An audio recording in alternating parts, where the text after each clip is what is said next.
ভারতের রাজনীতিতে ঘন ঘন দল পরিবর্তন বর্তমান দিনে একটি খুব কমন ঘটনা হয়ে দাঁড়িয়েছে এবং এই সব দলবদলু নেতাদের ঘন ঘন দল পরিবর্তনকে ভারতের রাজনীতিতে আয়ারাম গয়ারাম বলে অভিহিত করা হয়ে থাকে। এর পেছনে একটি মজাদার ঘটনা জড়িত রয়েছে।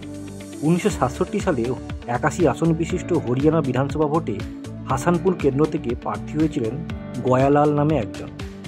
কোনো দলের কোনো প্রতীক না পাওয়ার জন্য নির্দল হিসাবে ইনি দাঁড়িয়েছিলেন এবং ভোটের ফলাফলে দেখা যায় যে গয়ারাম জিতেছেন অনেক ভোটে। জিতেই খেল দেখাতে শুরু করেন।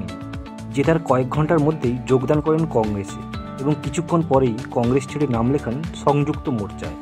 এখানেই শেষ নয়, সংযুক্ত মোর্চা ত্যাগ করে পুনরায় কংগ্রেসে যোগদান করেন। এভাবে প্রায় 9 ঘন্টার মধ্যে 3 বার ইনি দলবদল করেন।